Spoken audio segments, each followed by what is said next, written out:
You're listening to the Energy is Love podcast. Energy is love. The Energy is the Love podcast. The Energy is Love podcast. Energy is love. The Energy is Love podcast. The podcast for the universe. The Energy is Love podcast. We're good. Are we good? Yes, we're good. I just need to... I was looking at some things Yeah. to...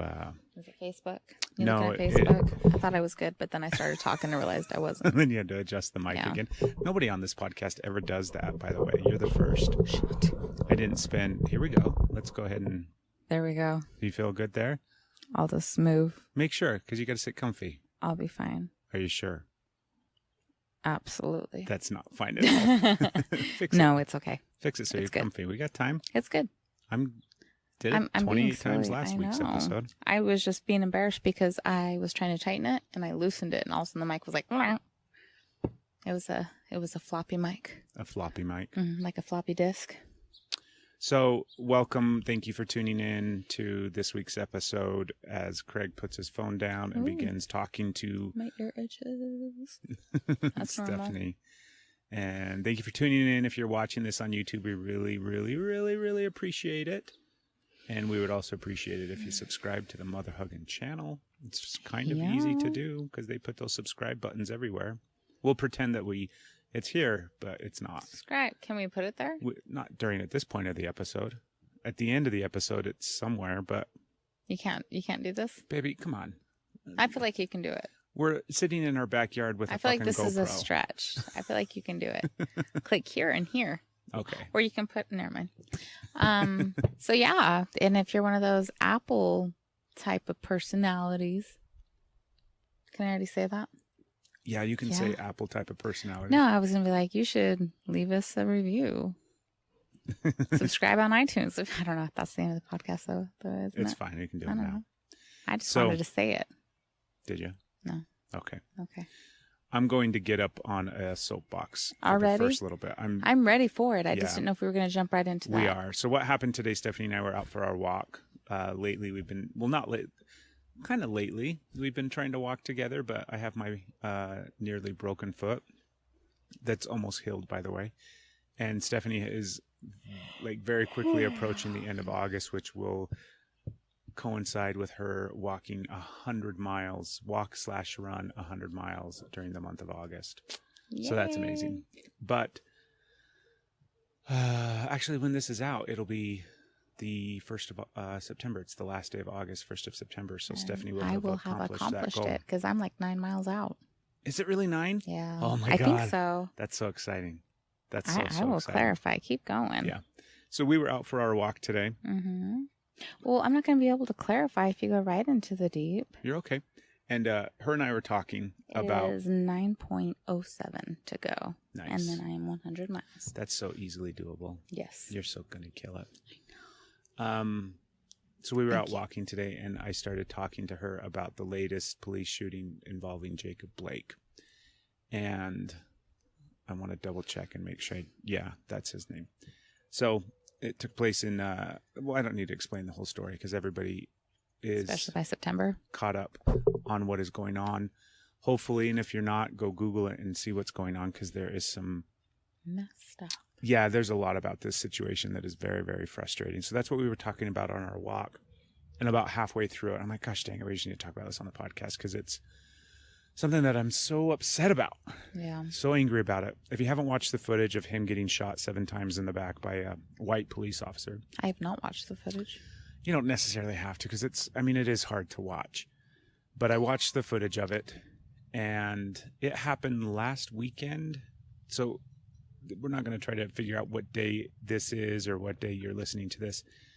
It happened not long ago, and the footage is cell phone footage shot from above, like in the apartment complex across the street or something like that. So it's kind of at an upward angle, and you can see him walking around a vehicle, which is his vehicle, and you can see a big chaotic something going on, whether it's a fight or just a group of people that seem to be arguing. There was a lot of women. There's what I remember seeing is like, oh my God, I don't want to recount it. Okay. I've got to stop doing that. I don't need to tell the story. I guess I do because it goes into what I'm saying.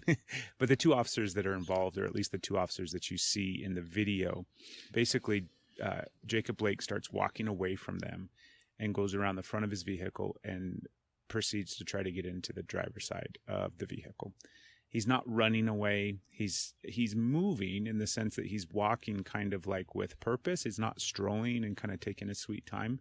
You can tell that he's walking with purpose. And the officers are following him, and they are following him at a very close distance. You don't have a lot of audio in the video to kind of see anything other than you can hear people screaming and yelling and stuff like that because there was some sort of altercation or argument that went on. And as he gets around the driver's side of the vehicle and he opens up the driver's side door, one of the officers tries to grab a hold of him with his, grab a hold of his t-shirt. And he kind of can't completely get a hold of his t-shirt. And he leans inside the vehicle, and then this officer that grabbed a hold of him just shoots him in the back 7 times. And mind you, the two officers, at least the officer that shot, had his gun out the entire time during the cell phone footage, at least the part of it that you see. And I think the other officer either had his gun out or his taser. And so initially I watched this footage, I watched this thing, and there's not really any other information available at the time. So there's nothing for me to go off of other than just the video. And it pisses me off to no end. It just pisses me off to no end for so many different reasons. And I'll go off on it for a minute on why it pisses me off. One of the biggest factors that I see in regards to the issue with law enforcement, on top of the systemic racism that exists in law enforcement, on top of all of those issues that are very, very real and very, very valid, there's another major issue that comes in regards to training of officers. And the officer training that exists in pretty much the entire country is a joke. It just simply is a joke. It's a joke to think that the amount of training or the lack thereof training that officers get is ever going to prepare them for the job that they are asked to do. It just isn't the reality that they have enough training, and the training that they get sucks, and the training that they get in regards to physical altercations is a joke. The training that they get in regards to de-escalation of a situation is a joke. Firearms training is a joke. You get such little, poor quality, inadequate training as a police officer in relation to the job that you're asked to do. There's just kind of no other way around it. I'm sure there's people that are on the other side that would argue differently. And I hope that if they were at least arguing differently, they were at least a current law enforcement officer and or have been a law enforcement officer, so they at least kind of know what they're talking about. But the reality is, that's another plane to interrupt the podcast. The reality from my perspective is that it's a joke. It's just so limited. It's kind of loud. It is kind of loud. Sweetheart, as I continue on my tirade, Okay. please. Can I look for the plane? No, please interrupt me with your thoughts. Tap me. Do something so that you at least get some... get your 2 cents in, or something that I say that sparks something in you, please. Well, you're sparking a lot of things in me, and I'm sure I will have those. But at the moment, all I have is the story of it, and that is traumatic enough. I haven't seen the video, and I don't think I'm going to watch it. And I probably will. I really don't want to watch it. Not because I know it's important to watch because we need to see it and we need to be shocked and we need to see this horrific thing happen so we can continue to push through this and make change. For me the fact that I haven't watched it yet, I feel shame for because I haven't watched it because I know it's going to mess me up.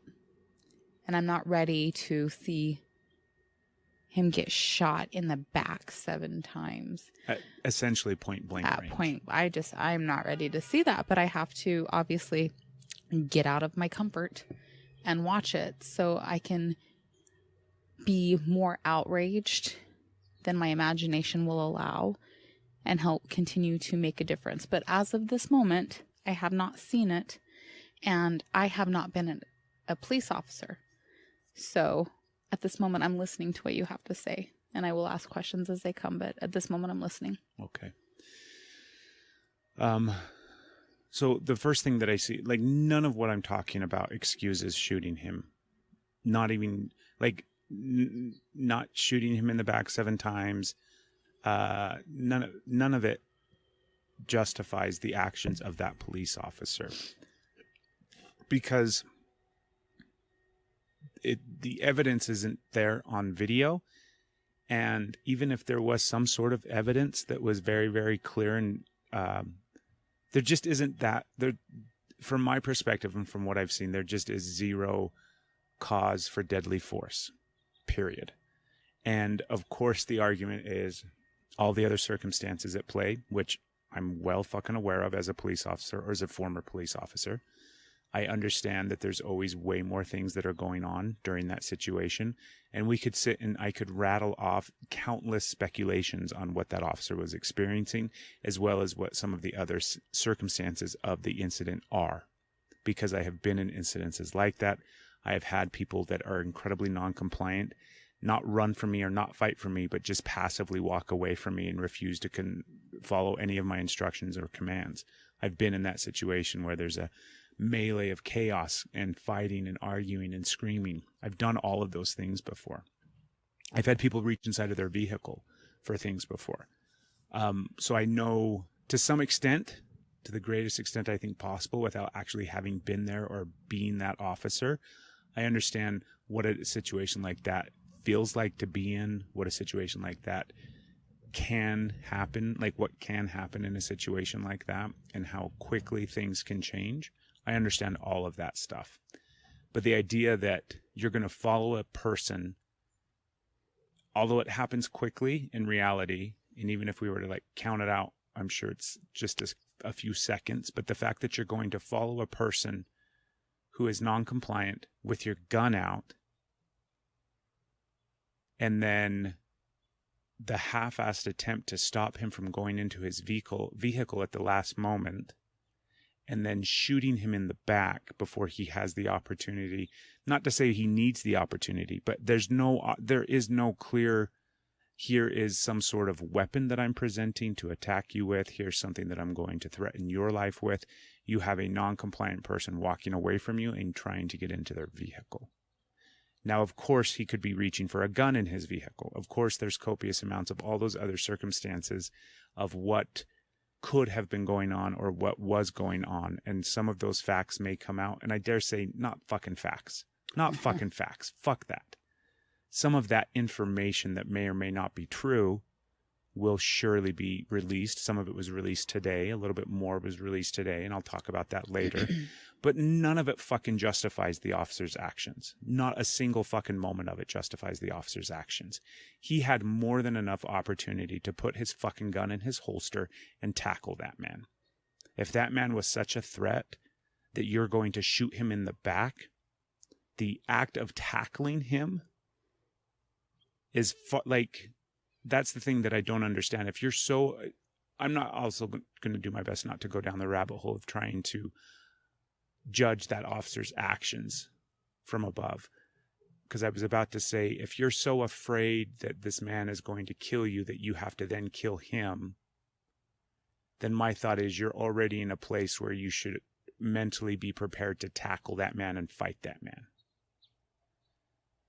But I'm not going to try to judge or speak from the perspective of what that officer may or may not have been thinking. I don't agree with his actions at all. I don't agree with the other officers' actions at all. I think there are other officers on scene. I don't think it was just 2 officers. That's all that I recall from the video. So the idea that we have a non-compliant, and I shouldn't say we because I'm not a fucking cop anymore, but that's just the way that I used to talk all the time. But the idea that there's a non-compliant person who you're trying to arrest, which is information that they released today. The officers were trying to execute an arrest on this man, Jacob Blake. So the fact that you have a non-compliant person that you're trying to arrest walk away from you, of course you have to respond in some form or fashion. Why were they trying to arrest him? We'll get to that. Well, Okay. no, you asked your question.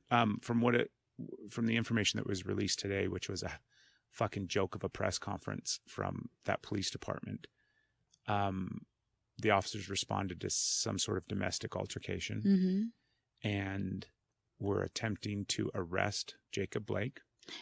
Yeah, but that's It's all not they clear. have. They haven't. Okay. They don't say why. Okay.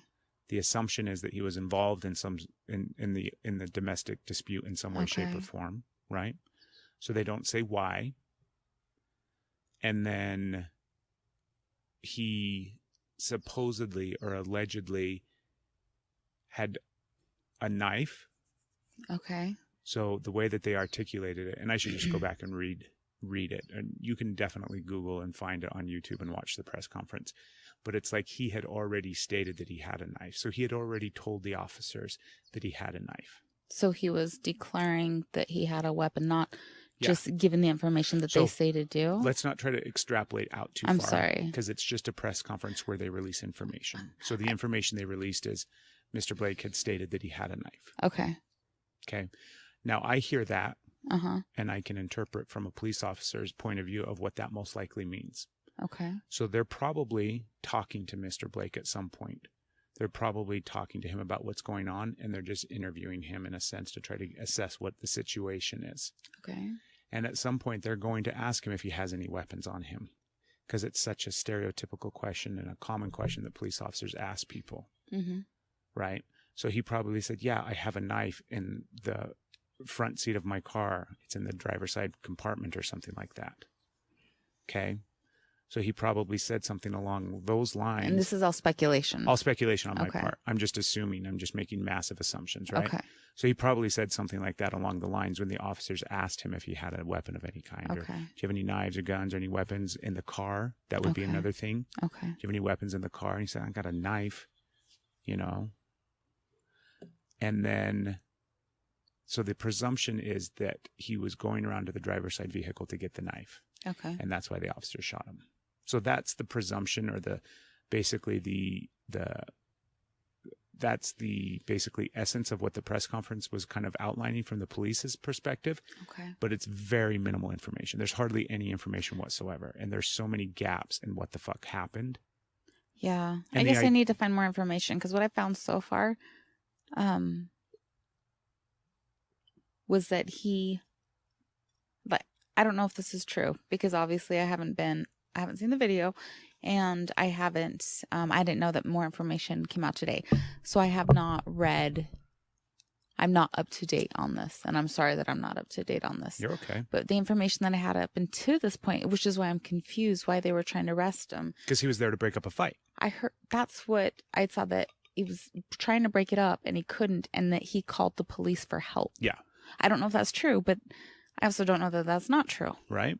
So I'm trying to figure out why were they Then arresting him. but that information they're not releasing. They're just saying we were trying to arrest him as Correct. we are police and we Correct. arrest people. Okay. So that's the information that we have. Okay. And I did see that as well on social media, that he was trying to break the fight up and called the police for help. Okay. Or that he was the one that called the police. Whether or not that's the case, I don't know. I don't know. There's also the factor that he has 3 kids that were inside the car at the time as well. And that's an issue. Awesome. But the police also didn't speak to that. I'm not course. saying that the police are giving us the facts. That oftentimes is what happens in these cases, where it's like, let's wait for the facts. And then we sit around and wait for the police officers to tell us what happened. And then we think, okay, well, now we have the facts, so we can start making some assessments on the situation. Well, the fucking idea that the police are always going to give us not only all the facts, but even fucking real facts, I'm done believing.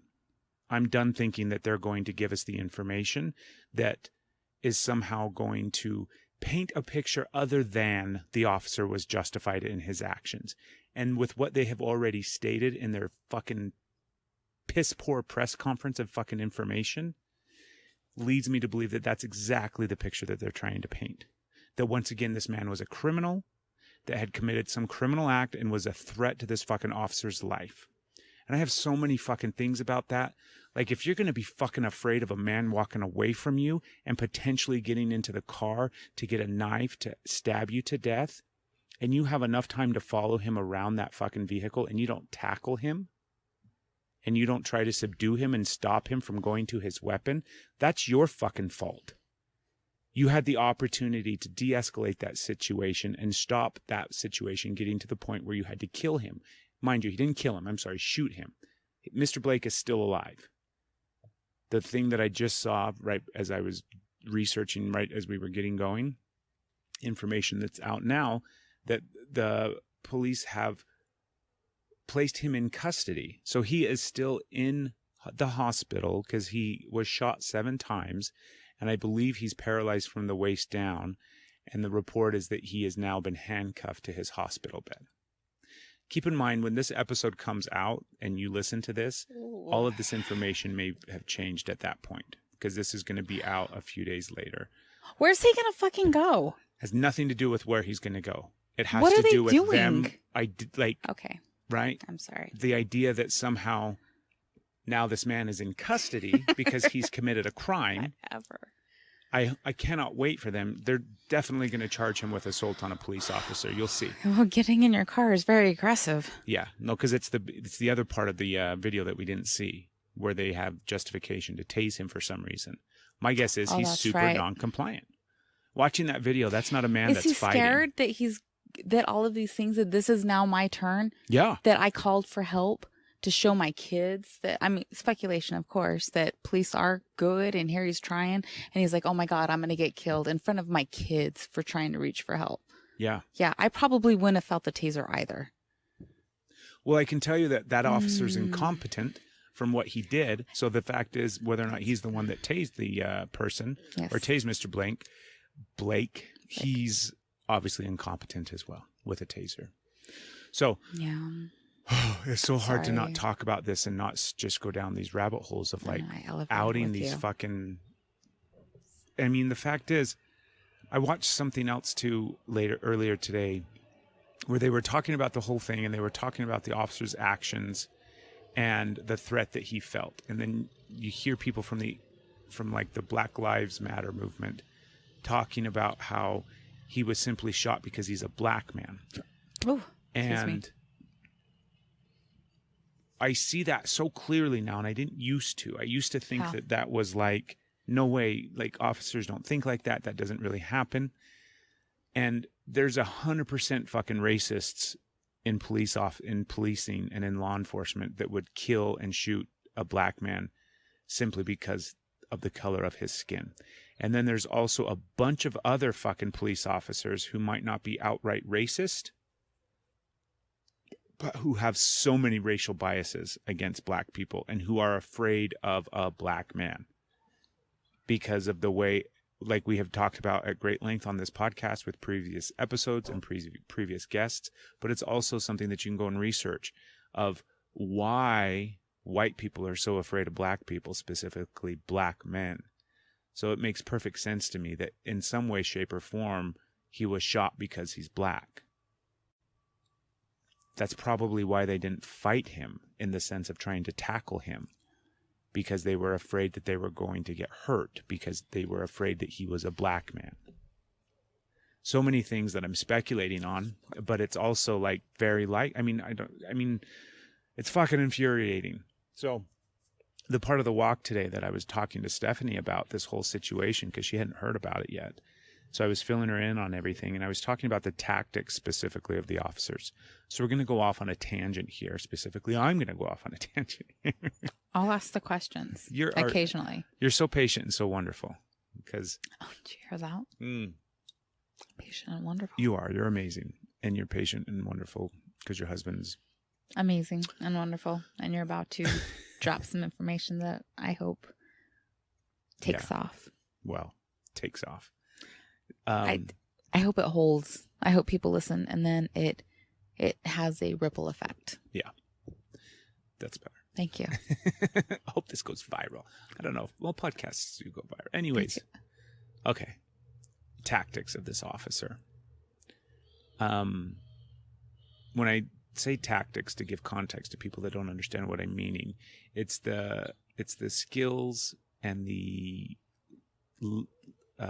training that officers undergo, and it refers to the way that they handle themselves, the way that they handle situations, the way that they deal with altercations, with incident. I mean, all these kind of different things. That's a reference to the officer's tactics, basically how he handled this situation. That would have been a way easier way to describe it. And this isn't negating the situation. It's not negating what happened. It's not minimizing the incident in any way, shape, or form. I'm just speaking specifically about the tactics of this officer. So like I said, he follows Mr. Blake around the front of his vehicle, and you can tell that he's giving him commands. He's talking to him. Mm-hmm. And the other officer, it looks like they're both talking to him. So they're giving him verbal commands. I have never done that. And now that there's a camera, I've sprayed myself. I do this, I'm going to say all the time, but no, I don't. But whenever I drink a beer. You got yourself? I never do that. Jesus. Sorry, I interrupted you with spraying beer. So you can see that they're giving him some verbal commands on top of the fact that they have their guns out. At least one of them has their guns out. And I watch it all and I look at it from a tactics perspective. And I do know that he was tased or was attempted to be tased at some point as well. So I'm just making broad assumptions, thinking about the level of escalation that's taken place. And I'm thinking about how I would have handled a similar situation had I been faced with it. Fully knowing that I don't have all the facts at hand. So who knows how I would have handled it exactly, because there could be other things that were going on that aren't, public information at this point. So I'm just going off of the video alone. And I just cannot understand the resistance. Excuse me. Actually, I can understand. What I was going to say is I can't understand the resistance and fear that perhaps kept that officer from going hands-on with that guy. By going hands-on, that's a term in law enforcement. It basically means that you get into a physical altercation with them. Basically, either the person you're trying to arrest or the person you're interacting with resists arrests or pulls away or they have some sort of physical act, and you respond. And oftentimes, basically, went hands-on with the person means that there's some sort of fight involved. And that's just the way that cops verbalize it and express it. So I'm assuming that there was some sort of hands-on because they're trying to effect an arrest. And then I just watched this man non-aggressively walk away from the officers. Non-aggressively, from the perspective of the camera at the time, walk away from these officers. And I think about all the times where I had people turn around and start walking away from me. All I did was grab them. That was it. There were times that people ran and you had to chase them, and that's a different situation. But when people turned around and started to walk away from me, or started the process to walk away from me because they didn't want to get arrested, I just grabbed them. I just reached out and grabbed them. Now, sometimes that resulted in a fight, and they would pull away more, or they would take off running, or they would turn back towards me, in which case we just went to the ground. Sometimes I'm going down rabbit holes of shit that I used to. That's not the point I'm trying to make is, go ahead. The point I'm trying to make is, like, it appears that there's nothing stopping this officer from fucking grabbing him. And he has more than enough time to grab him. Mind you, there's 2 officers. Obviously, 2-on-1 is always a better advantage. So they both had more than ample time to stop this guy. They could have worked together to stop this guy. At any given point, they could have done the classic police thing and tried to pin him to the hood of his car. It's also giving the officers the extreme benefit of the doubt that there was a reason to stop him in the first place, which we don't know. So you're already erring on the side of and saying this didn't have to happen, but you're still saying, okay, in the event that you had just cause to stop him, detain him, arrest him, which we don't know that is even... Right, we don't know. Even a fact itself. Yeah. So they don't ever do any of that. And that's what they should have done. And I don't think there's any other way to look at it. I think they should have just simply grabbed him and stopped him from getting to his car. Because the idea that it's not until he gets to his car that then you shoot him, that tells me that there's something in his car that you're afraid of. Because you're not afraid of him when he's walking away from you. Otherwise, you would have shot him at that point. So there's something in his car that they are afraid he's getting. Which, from what they've released as far as information, okay, let's say he's getting a knife. If I know somebody's going around the front of their car and they're potentially getting into their car to get a weapon, even more reason why I'm not going to let them get to that door. I'm not going to shoot them, because who the fuck knows if he has a weapon? I could sit there and talk to a police officer all day long and tell them everything that I have in my vehicle. Guns, knives, bombs. Do you know what I mean? I could tell them absolutely anything. And then does it justify them turning around and shooting me if they haven't seen that weapon? If I'm not making any threat towards them? If I'm walking away from them and then getting back into my vehicle? Then they can justifiably shoot me given the fact that they haven't seen anything? All you're going off of is information that I fucking give you? Every officer out there that works today knows that people lie to them. That's part of the problem, is they fucking think everybody lies to them.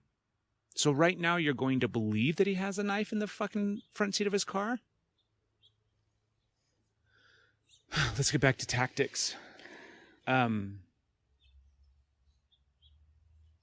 watched a video later on in the evening when I had got done kind of disseminating a bunch of this stuff.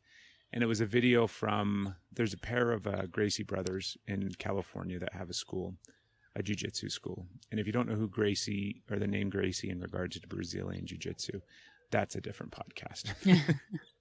So sorry, you'll have to tune into somebody else's show. It's well documented, the significance and the importance of the Gracies in regards to jiu-jitsu. So these guys, these Gracie brothers in California, have a gym, have a school, have a jiu-jitsu school. It might be a full MMA school, I don't know for sure.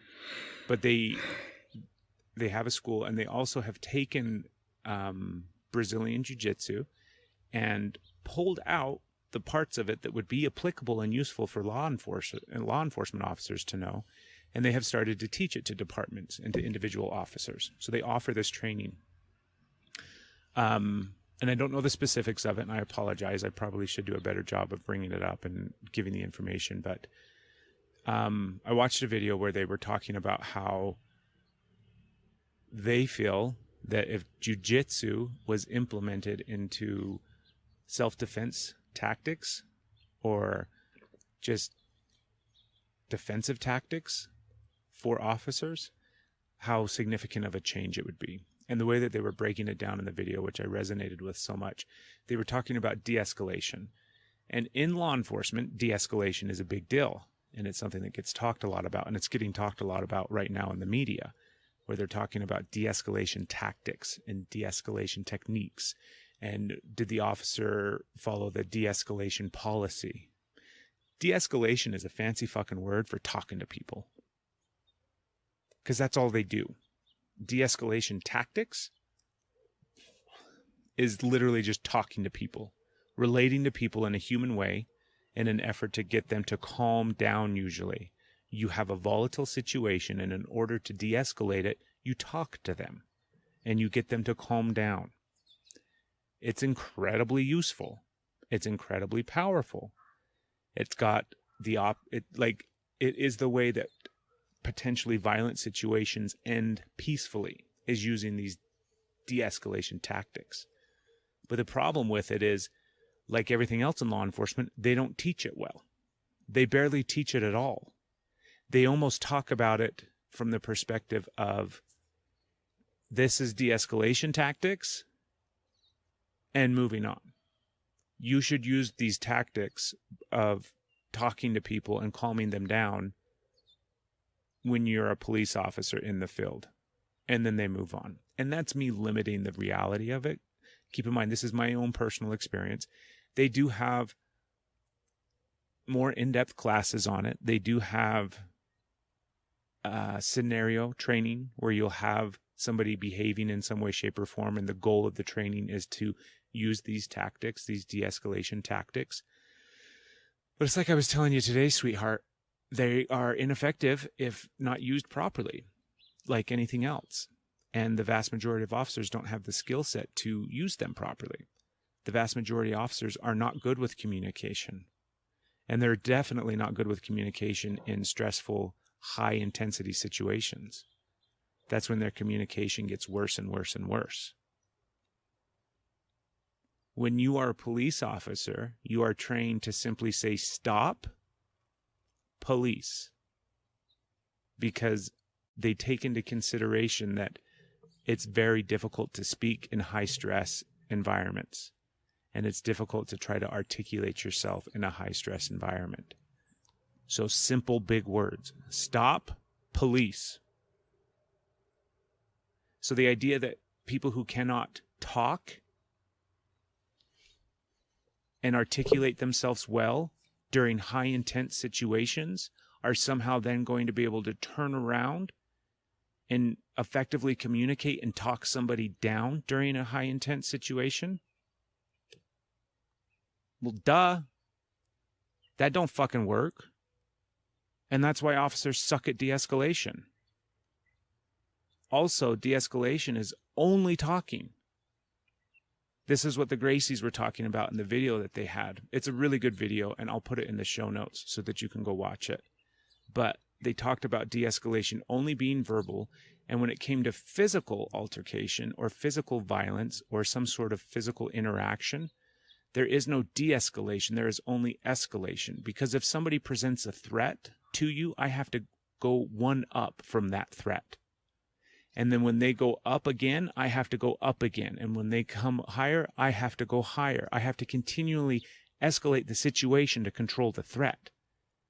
That's why it starts with verbal commands.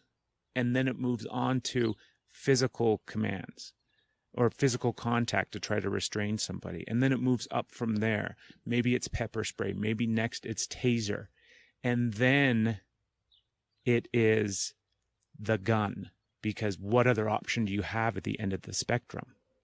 Also, the other thing that's really fucking frustrating that I just realized as I'm thinking about this, yes, there is a spot in that continuum of escalation.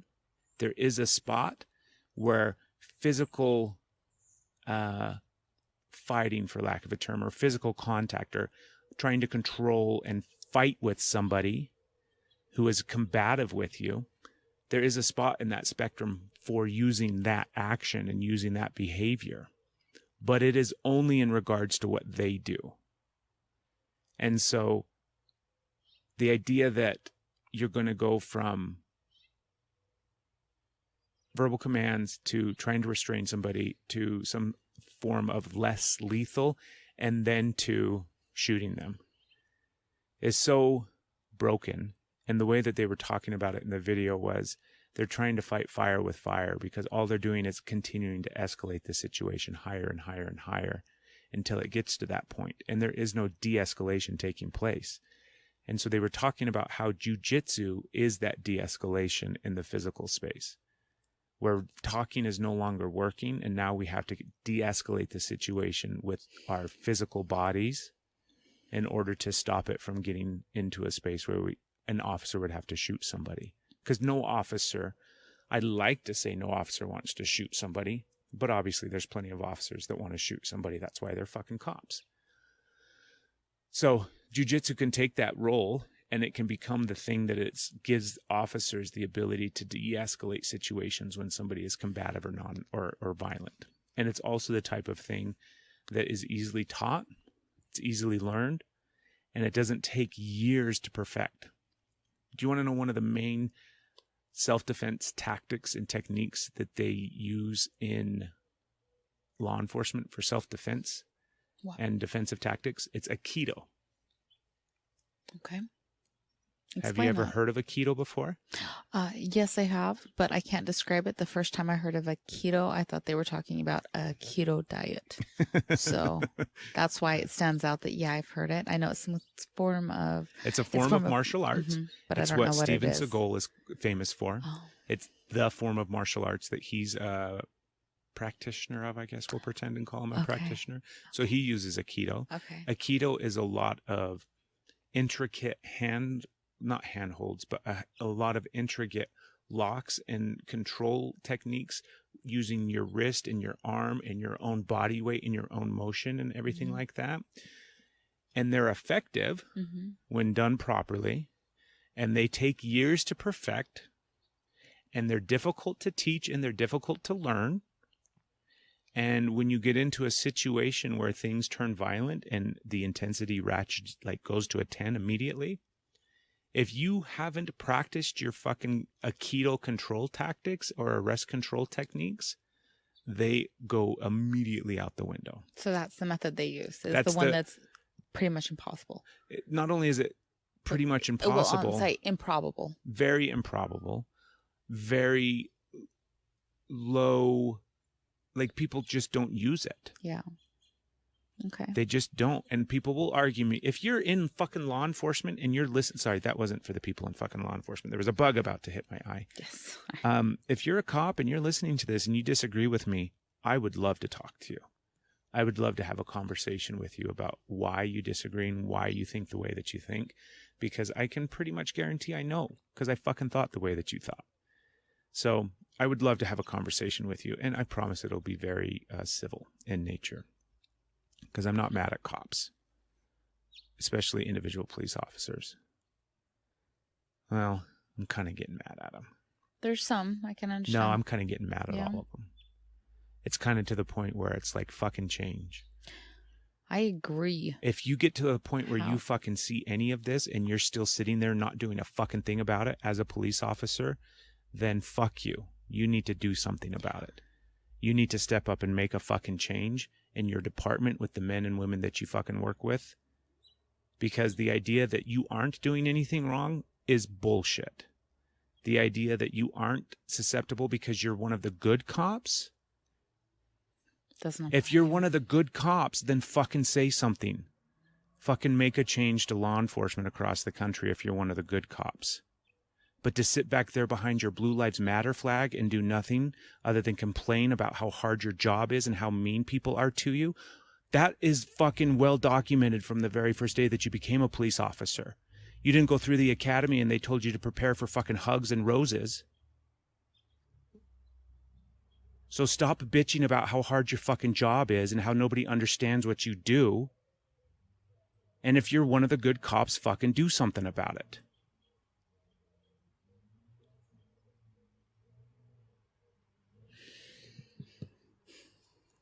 There's a lot of fucks in that.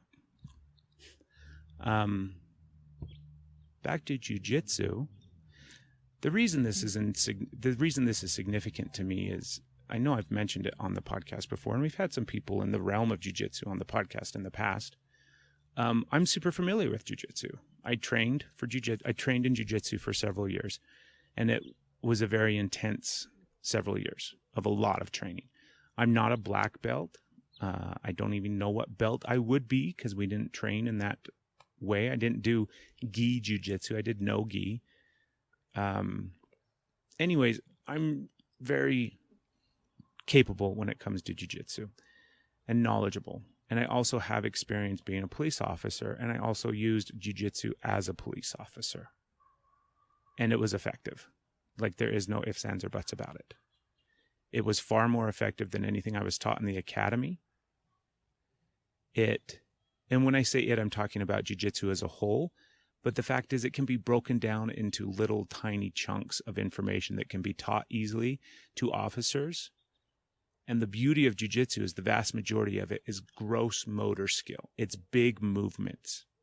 That's one of the biggest things that they talk about in law enforcement in these intense situations where things are at that heightened risk.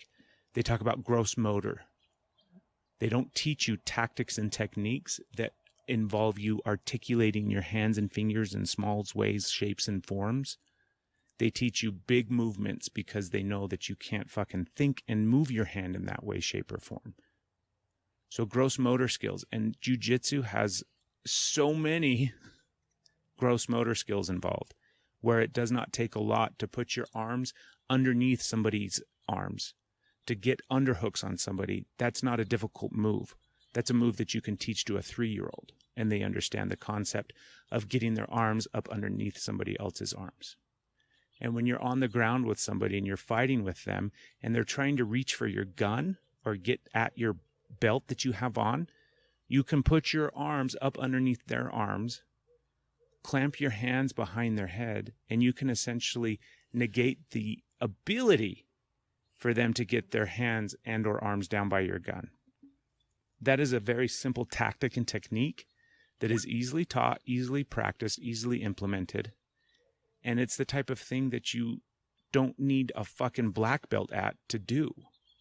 You don't have to have years and years and years of practice to do it. And that's just one example. There's so many examples of where jiu-jitsu would be highly effective. You were describing it to me when you were like when they're going for your belt with where you have all the tools that take a person out. You were describing it to me in a way like we've seen it 1,000 times, 1,000,000 times, whatever. They're fighting, a cop and a suspect are fighting, and they go for the cop's gun. They go for the cop's taser or something. And you said with the underhooks, then it takes their arms from being able to reach and puts them above their head. And so that allows you to, do you remember what you said with that? It just allows you to control the person, and it's not violent. I'm not controlling them by putting my fucking knee on the back of their fucking head so they can't move. I'm just getting underhooks. And when you get underhooks, their arms are elevated. So depending on the person, their arms might be stuck up here because your arms are up underneath theirs and you're holding their arms up. So their arms might be up here like this and they can't move them. And unless they're a fucking black belt in jiu-jitsu, or they at least have like a purple belt or a blue belt, they're going to get stuck there because they don't know what the fuck's going on. And they can't punch you, and they can't reach down and grab your gun. And you can hold that person there for a little bit of time, not for fucking 5 hours, but you can detain that person and hold that person there until you can either get compliance and put them in handcuffs or until other officers arrive. And like I said, that is one of so many different techniques that are very, very applicable. And I used them. I just did, because that's what I was good at, and that's what was natural for me, and it worked. And I didn't hurt anybody. I didn't break anybody. Like, I was watching fucking footage today of how shitty officers, I mean, they're violent, and they hurt people, and they don't have to. Even when people resisted arrest, I wasn't violent. I didn't dump them off. It's so frustrating. Correct me if I'm wrong on this, but you were talking about the perspective that was given. And you can also talk about the time that you were bringing jiu-jitsu to your department and how it was received. But they were talking about the difference being so stark that it would literally change the way. That's what I was saying. Okay. Well, no, that's what I was saying. That was awesome. That was such a perspective. You also, because how the de-escalation tactics are, so how they keep matching. I'm sorry, not matching. That is a completely incorrect statement. How they keep over domineering, going over. Yeah. And it was just like that realization that they're I cannot tell you how many times I heard that term. And I'm not even a cop. I was never a cop, but I have heard that de-escalation statement so many times. And then I don't remember the verbiage you used. But it's not a de-escalation. It is, they are escalating the situation. It's getting, and I was like, that is so completely obvious. How did that never occur to me? Right? And it makes perfect sense when you think about it. That's not a de-escalation tactic. You're escalating it. Yeah. Everybody knows when you get into a fight or when you're scared and somebody like amps it up one notch, you got to go fucking higher than that, which is what the person is doing, which is what the officer then does. There's no de-escalation at that point. De-escalation is turning around and walking away. Yeah, everything's up to the officer's discretion, right? Yeah. They don't have to take it to those levels. There's so many things. I know that's just that we'll get really, down, that's a whole other rabbit hole. That doesn't, So, that takes away from our what I topic was now. what I was saying to you when I first started talking to you about this today was Mm-hmm. the thing that jiu-jitsu does, it completely allows somebody to control somebody else physically from whatever position they're in. Even if you're standing up, you can implement techniques from jiu-jitsu. It's not just something that takes place on the ground. But especially when you go to the ground, it will allow you to control that person and also subdue that person so that they are no longer effective at hurting you. Period. You just can. And it's easy when you're doing it against somebody that doesn't know what they're doing. Somebody that has no idea what jiu-jitsu is or has any skill in jiu-jitsu. It's easy. I used to do it where it was like I knew immediately how to negate what they were doing, and then I would implement it. There's a term in jiu-jitsu where when you take somebody's back, so you go from some position and the next thing you know, you're on top of that person, and you would take somebody's back. There was a fight that was taking place outside of a bar, and we get there and it's a bunch of officers and there's a bunch of drunk people fighting in the street.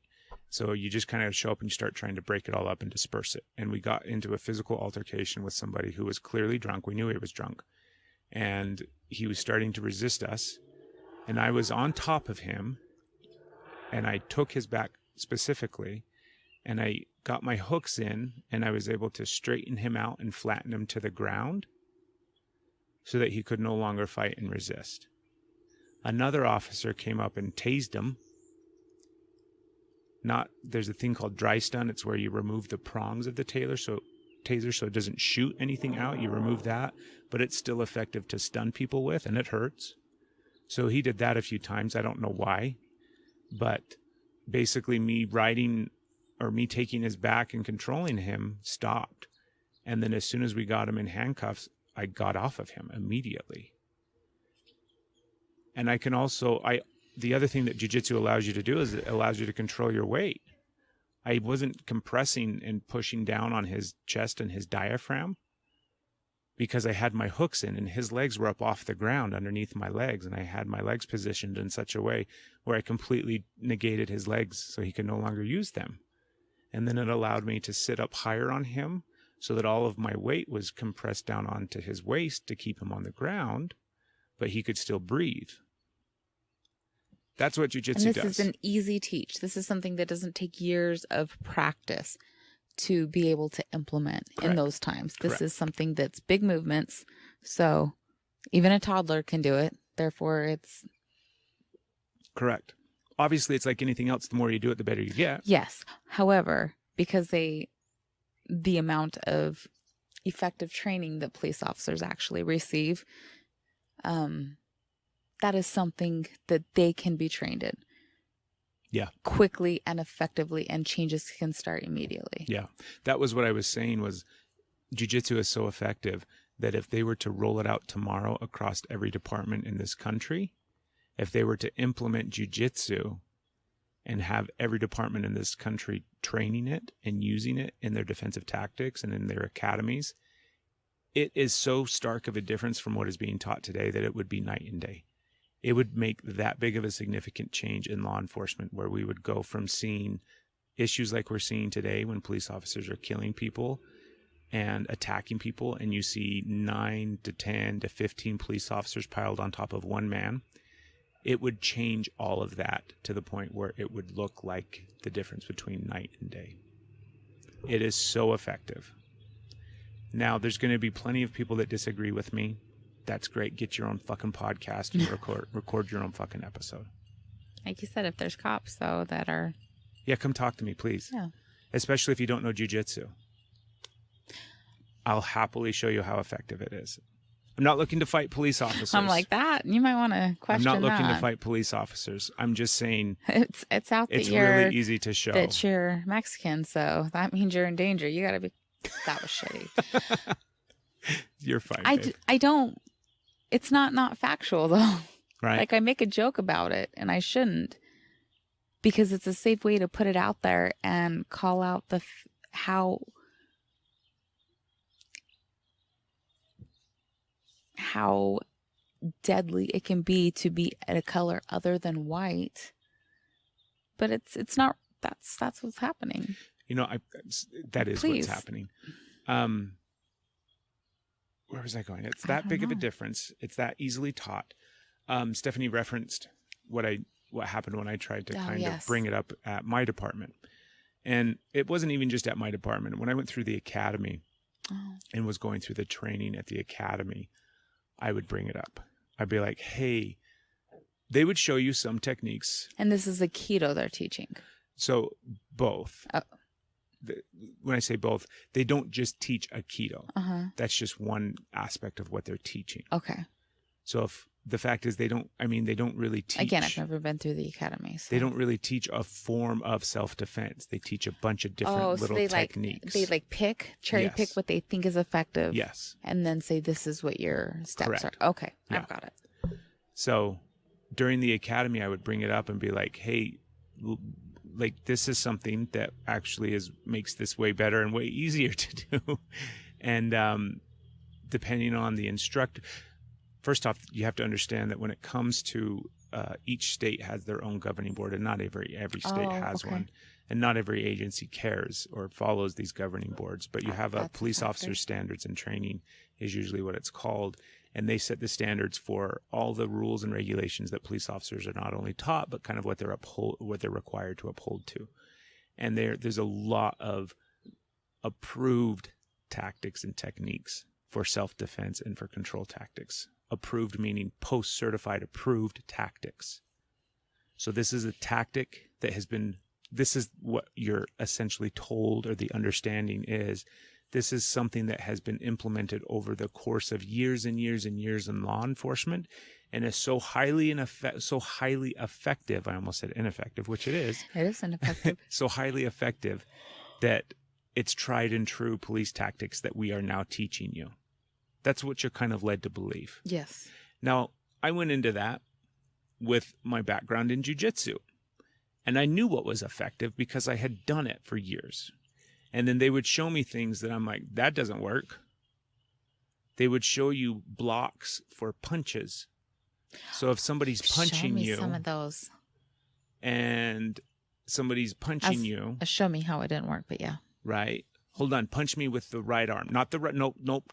Sorry, your left arm. I need you to punch me with your left arm. Nope, not straightforward like that. Don't punch me right in my nose. You have to come out from the side. I need a wide sweeping hook for my technique to work. Would you mind slowing that down a little bit? Because you went too fast and I wasn't ready. So they teach kind of you obvious, right? Tactics to block a punch that is coming and is going at a safe speed. Hold on. Okay. I want you to think of all the UFC fights that you've watched. Okay. Do you see a lot of UFC fighters blocking a punch coming from somebody? Do you see them coming up and going, block, and then grabbing their wrist, and then sliding? No. None of the shit. Yes. Because it doesn't fucking work in real life. I don't know that. Yeah. I was going even beyond UFC on how much have I seen somebody be like, whoa, other than the Karate Kid. Right? Or Bruce Lee. So the tactics that they teach don't work. I don't see how. So I would say, hey, this works. Why don't you guys teach this? Or why don't we do this? And the problem is the person teaching the class oftentimes is a police officer. It's somebody in law enforcement that's teaching the class, right?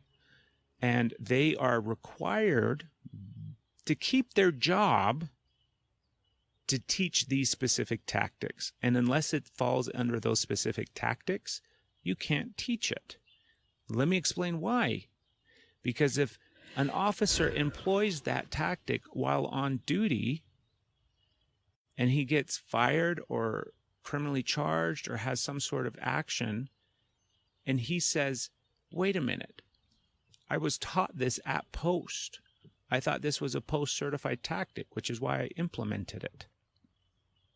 So that's why they can't teach anything that's not post-certified, because of the liability issue that if an officer comes back and says, I learned this at post from this specific trainer, now post is now liable for that officer's actions. Maybe he killed somebody. So all of it is designed to protect the entity itself from liability issues and also provide the officers with a shit fucking skill set to do anything. And if they actually wanted to learn something that was not post-certified that might actually be effective, they potentially risk losing their job. That doesn't make sense to me. Yeah. I did see a difference. I went through the academy at 2 different times in my career. One at the beginning when I started at the jail, and then I had to go through another academy in order to go out to the road and be a police officer on the road. And I did see a difference in the tactics that was taught between the first time and the second time. And there was more jiu-jitsu techniques being taught the second time. That's hopeful. That is hopeful. Okay. That was 2011, 2012 or something like that. I'm trying to remember. 2010? I don't remember. It was 2000. Well, I don't know. Probably 2010. Yeah, because you started. Yeah. How long is it? 6 weeks? 6 grueling weeks, right? No, I think it's 3 months. I think it's 90 days. Well, that's better. If I remember right. That's better than 6 weeks. Anyways, Your bear's done. where was I going with tactics and you saw post-certified more tactics? jiu-jitsu the second I time. did see more the second time, but it wasn't enough, and it was very minimal. And technically, it could have been argued that it was wrestling techniques. I just happened to recognize that they were, in fact, jiu-jitsu techniques. So I did see a little bit more. But in my mind, if they had rolled out jiu-jitsu and law enforcement 10 years later from when I went through the academy, we wouldn't fucking see the situations that we're seeing. So these Gracie brothers, fucking Yes. hey, these rabbit holes are big on this episode. They have all of this information. They have all of these tactics. They have a program available that you can go through and learn all of these tactics. The issue is all law enforcement would have to do is say, these tactics taught in this course are now post-certified. And then they can... And then officers could learn them. They could be taught. And then officers could implement them on the street. And they would save lives. What do you think the honest reason is for them not looking at that? Does it open up liability for not bringing it in sooner? Are you talking about jiu-jitsu specifically, or just when they, like, from bringing in other things?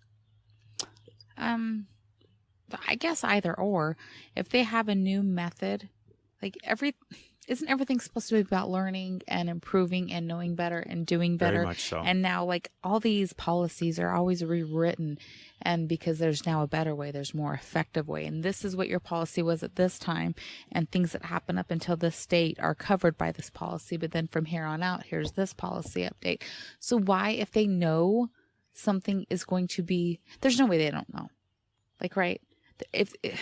They have to know, because they have were to officers know. at one point and they went out and tried to do their Hopsaki Aikido move, Right? and it didn't work. So how can they not know that this doesn't work, and this escalates, and this goes to gun? How is this not coming in? Why are they not teaching less lethal ways? So I think there's a lot of different issues, obviously, but some Okay. of the ones that jump out at, and these aren't the only ones, but one of the issues in law enforcement is it's like a big machine that takes time to change course. But does it? It's like, How hard is I'm it saying to this implement? I'm saying this is the problem. I'm sorry. Okay. I'm not justifying the action. I'm saying that this is the problem. Is essentially it's a big government agency, even though it's broken down into a bunch of smaller government agencies across the country. But if you think of it from the perspective of, let's pretend there's a law enforcement government agency that's this big ginormous thing, trying to move and change anything in government agencies, everybody's well aware of, takes fucking forever.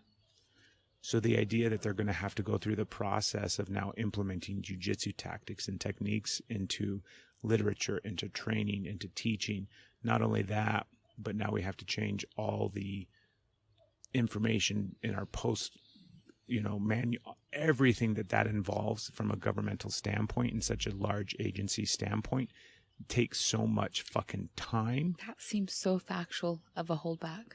Right? It takes so much time for those things to take place. And so, even though every single independent agency can change their own policy, Mm-hmm. so I might It has to reach a level It can't go under this level, but it can exceed this level from each individual. Like, here's the standard, and as long as it meets here, they can change it whatever they want, as long as it's an improvement, not a removing. Right? Do I understand that right? Yeah. Okay. So every department can change their own policy per department, and then go and implement it and change, and then the officer is protected by those policies. So if the officer does something that's covered under policy, you'll hear that all the time. That's one of the things that they're talking about right now with the Jacob Blake shooting, is the officer was within policy. So in order for them to change those policies, that takes time. And Where is it ever a policy that you would ever be able to shoot somebody in the back?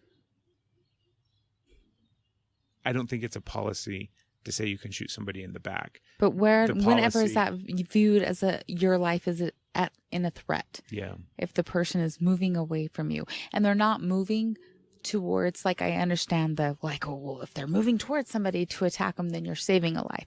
But if they are not moving in the direction of your life or taking another life, how is shooting in the back ever? How can they say that's okay. I can't even try to follow that level of insanity that fits anywhere. Okay. I'm sorry. Continue. You're okay. I didn't mean to interrupt you. I'm trying to remember what we were I saying. know. I was totally talking scrolled about off. policy, and each individual department could change their own policy. But the reason they don't is because of the protection that being covered by that big umbrella is. Because if your department does something that has been taught and trained and is in use across the country in all of these other big departments, it then is almost a CYA for that department to implement those tactics. Yes. So then if it ever came time for those tactics to be called into question in a court of law, that department can fall back under all of this information, all of this data, and all of this nonsense that they use to create this system to where they just cover their own ass. So that's why individual policies aren't changed at a departmental level until they come out nationwide in that big law enforcement department level. And then it trickles down. That's why jiu-jitsu isn't implemented tomorrow, because in order for that to take place nationwide, it would take 15 years. And in the meantime, it doesn't have to. That's the way that feet would be drug, and the bullshit that takes place behind the scenes would take it. No, it doesn't take that long. It's just So, I don't know what this fix is, other than us talking about it, babe. That's all we can do at this point. I'm pissed off. I can tell. I am too. I'm pissed off. I think about all the men that I worked with and all the women that I worked with and all the people that I feel are really, really, really good people. And I'm curious to see what some of them are going to say about this situation and this shooting and how this one is justified again. And how we didn't know for sure what the officer was thinking, and how you never know. And did you know that he was a criminal? They were trying to arrest him. And if he would have just listened and done what the officers told him, then this wouldn't have happened. I'm just waiting to hear all of those arguments. Oh, yeah. And then I'm going to say, better yet, because I'm also not going to be surprised when I hear officers say that officer was out of line and that was not a justified shooting. I know I'm going to hear that. And it's going to come from a lot of the people that said the George Floyd thing wasn't justified. And those people are going to see and recognize that this wasn't justified in any way, shape, or form. And what I want to say to those officers, especially if you think that George Floyd was not justified. And if you watch this footage and if you think that this shooting was not justified and those officers were in the wrong, and if you see those two distinct incidences and you still tell yourself that those are bad apples or it's not every officer and that there's not a bigger fucking issue, we haven't even touched upon what took place 2 days after this during the protests that were going on. And the 17-year-old child who came to that city with an AR and shot and killed 2 people, shot 3 people and killed 2 people in the streets, who was white. This kid is white. And immediately after shooting people in the street, he walks down the street with his arms raised towards police officers, while a crowd is following him shouting that he just shot people. And the police officers drive right by him, and they don't stop, and they don't do anything to arrest that person until the following day, arrest that child until the following day. So this situation is sparking a bunch of different things for a lot of different people. And we'll probably end up talking about it some more on the podcast, because I don't think it's over. It's not. I don't think that if they have in fact handcuffed him to his bed and they're charging him, you know what? I was going to say it's going to be scary to see what happens because of that, but fuck. It's scary to see the shit that happens now, and things need to change. So if you're an officer and you're listening to this and you don't agree with the shooting and you don't agree with the killing of George Floyd and you have an issue with the way that police handled those, then I encourage you to do something about it. I encourage you to look even harder at the way that you do things and that your department does things. I encourage you just to simply get real curious about policing in this country and the issues that it faces. And even if we just look at it strictly from this tactics perspective that we talked about, even if it's just you think that there could be massive improvements in the defensive tactics department, and that would help so much with the issues that officers face, and that could potentially save lives, and you don't necessarily think that it's a race issue, you just think that those officers could have used better tactics, and maybe the officers who murdered George Floyd could have used better tactics, well then fucking do something so that people stop getting killed because of poor tactics, if that's all that you think it is. Do something besides sit there and not say anything or change the institution that you're a part of, that you hold up so dearly. Do something, please.